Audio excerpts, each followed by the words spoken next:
Hello everyone, welcome back to Inside Easy Labs. As we have already started our new series to explore all previously asked questions from Power BI PL300 certification exam. So after completion of this series, you will have that understanding about how they ask question in Power BI PL300 certification exam and how to solve those questions.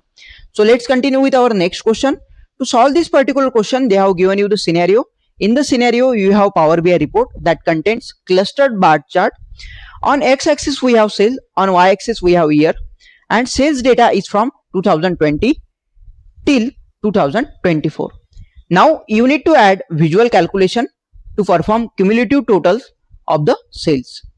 So on the basis of this particular scenario, they have asked you this particular question: which DAX expression should you use to perform cumulative total of the total sales? Also they have given you the note as well. Select single correct answer. It means that this is not multiple selection question. You need to select only one correct answer. So in the options, they have given you first option by using moving average function. In the second option, they have used calculate function. In the third option, they have used running sum function by using year. And in the fourth option, they have used a running sum function with the help of sales. Now to understand this question in better way, I will take you through the practical implementation of it. So see here, this is the report which I have created with reference to our scenario which they have given.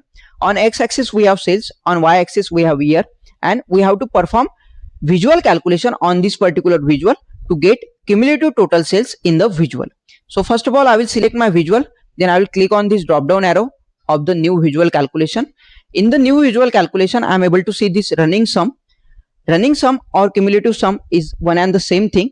I will click on running sum and it has created this formula for me. Now in this running sum formula, it is asking me to add this field. So I will click on this drop down arrow, and as we want running sum of the sales, so I will select sales, not year, because we want to perform running sum of the sales. So I will select sales first and I will press enter. Now see, as soon as I press enter, it has added that running sum in the visual. I will click on back to report. So see here, it has given you the running total or cumulative total in the visual. For 2020, it is 100. For 2021, it is 100 plus 150. It is nothing but 250. For 2022, 250 plus 200, it is 450. For 2023, this 450 plus this 250, it is 700. And for this 2024, 700 plus this 300, it is 1000. So this is the way you can add running total or cumulative total with the help of visual calculation. Now I will take you through the options. So we have used a running sum, right? But we have used running sum for the sales, not for the year. So our correct answer will be running sum for the sales. That is nothing but the option D. If you found this video helpful, then you can check out other tutorials on our YouTube channel. Make sure you are subscribed to our YouTube channel. Thanks everyone for watching. See you in the next video.